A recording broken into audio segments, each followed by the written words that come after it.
Әлемде 7 миллиардқа жуық адамдар бар екен. Қазіргі күнде мамандардың айтуынша 7 миллиардқа жуық адам өмір сүріп жатырмыз. Жер планетада. Соның ішінде 2,5 миллиардқа жуығы мұсылмандар екен. Құрметті момындар, мынау жер әлем бүгін арайлап таңның атқаны осы 2,5 миллиард мұсылмандардың құрметі үшін ғана өмір жалғасып жатыр. Егер жер әлемінде жұма намазға келетін адамдар қалмай қалса, қасиетті Рамазан айы келген кезде ораза ұстайтын кісілер қалмай қалса, Алланы ұлықтайтын адамдар қалмай қалған кезде қиямет басталады. Демек, 2,5 миллиардтан ар жағындағы адамдардың ешқандай қадір қасиеті жоқ адамдар. Алланың алдында бұл өмір олар үшін жалғасып жатқан жоқ. Қияметтің белгілері бар дейді ғұламалар. Үлкен белгілер, кіші белгілер деп екіге бөлінеді.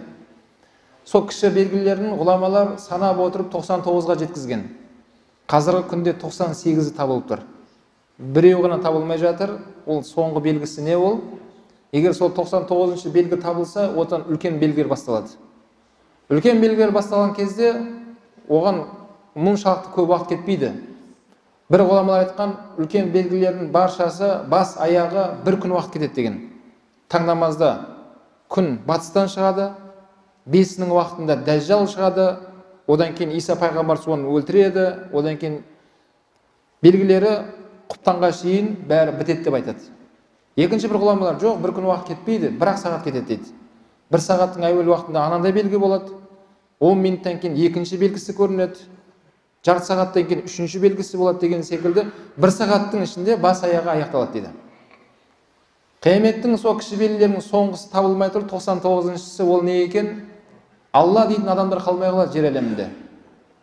Сондай адамдар қалмай қалатын кезде айтқан кітабымызда, сол қиямет жақындаған кезде, сол кезеңдегі біздің тілімізде айтқан кезде өте жақсы адам, биязы адам, яғни тақуа адам дейміз ғой. Намаз оқитын адамдар қалмай қалады. Алла дейтін адамдар қалмай қалады. Сол кезеңдегі ең жақсы адам мынандай адам екен. Көшеде ашықтан ашық зина жасалынады. Сол кездегі ең жақсы адам жасамаңдар деп айтпайды дейді. Кішкене жолдан былайырақ тұрсаңдаршы, кішкене. Адамдар өтетін жерге тұрып алыпсыңдар сендерді. Сәл былайырақ тұрып істей берсеңдерші деген секілді айтқан адам сол кездегі ең тақуа адам екен. Жасамаңдар, харам, зина деген деп айтып жатқан жоқ ол.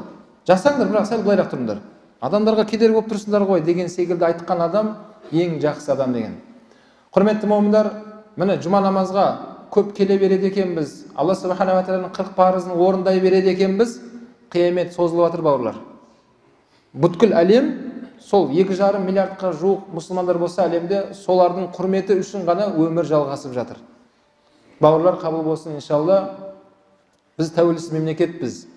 Елбасымызға Алла қуат берсін, біз мәңгі ел боламыз деп жолымызды айқындап берді. Мәңгі ел болу үшін біздер Алла Субхана ва Тағаланың адамзаттың асыл тажы пайғамбарына ілесуіміз керек екен. Сол кезде біздің мемлекетіміз мәңгі ел болады.